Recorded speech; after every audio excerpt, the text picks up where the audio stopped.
Ivan Isayevich Bolotnikov was the leader of a popular uprising in Russia in 1606–1607 known as the Bolotnikov Rebellion. The uprising was part of the time of troubles in Russia. Biography. Little information is available about Ivan Bolotnikov's life before the uprising. It is known that he was a Kolop and belonged to the household of Prince Andrei Teliatevsky. It appears that Bolotnikov fled from his master's estate, then was captured by the Crimean Tatars, and sold to the Turks as a galley slave. He somehow managed to escape from his owners, reached Venice, and then was captured in Poland en route to Russia by the associates of Mikhail Molchanov. Molchanov sent Ivan Bolotnikov to the town of Putiv to meet a voivoda named Grigory Shakovskoy. The latter received him as the new Tsar's envoy and put him in charge of a Cossack unit.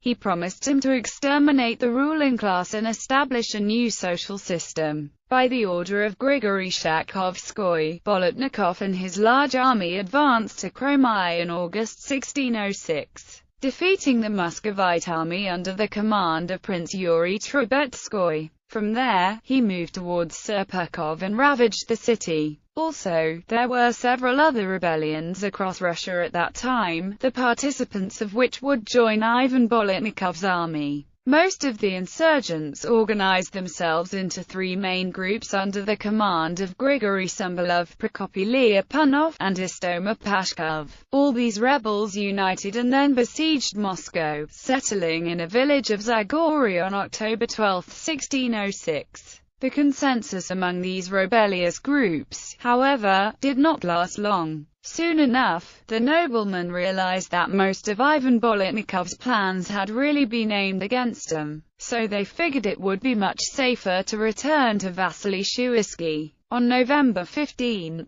Sumbalov and Lyapunov left Zagorye and gave up to the authorities, asking the Tsar for forgiveness. Now that Bolotnikov's army had lost some of its men, Vasily Shuisky decided to make his move. On December 2, Prince Mikhail Skop and Shuisky attacked the enemy near Kolomenskoye. During the battle, Istoma Pashkov and his men decided to switch camps and joined the Muscovite army. Left all by himself, Ivan Bolotnikov suffered a defeat and fled to Kaluga. Vasily Shuisky's commanders Fyodor Mstislavsky and Ivan Shuisky laid siege to the city, but Bolotnikov and his Cossacks managed to repel their attacks until the end of winter. Immediately after this, the latter dispatched Prince Andrei Teliatevsky and his men to help out Ivan Bolotnikov, forcing Prince Mstislavsky to lift the siege of Kaluga. Bolotnikov moved to Tula. Thus, all the rebels met together in one place, their joint forces numbering some 30,000 people. It was then that Vasily Shuisky decided to attack all of them at once and left Moscow on May 21, 1607. He besieged Tula, but the insurgents managed to hold out until October despite deprivations and hunger.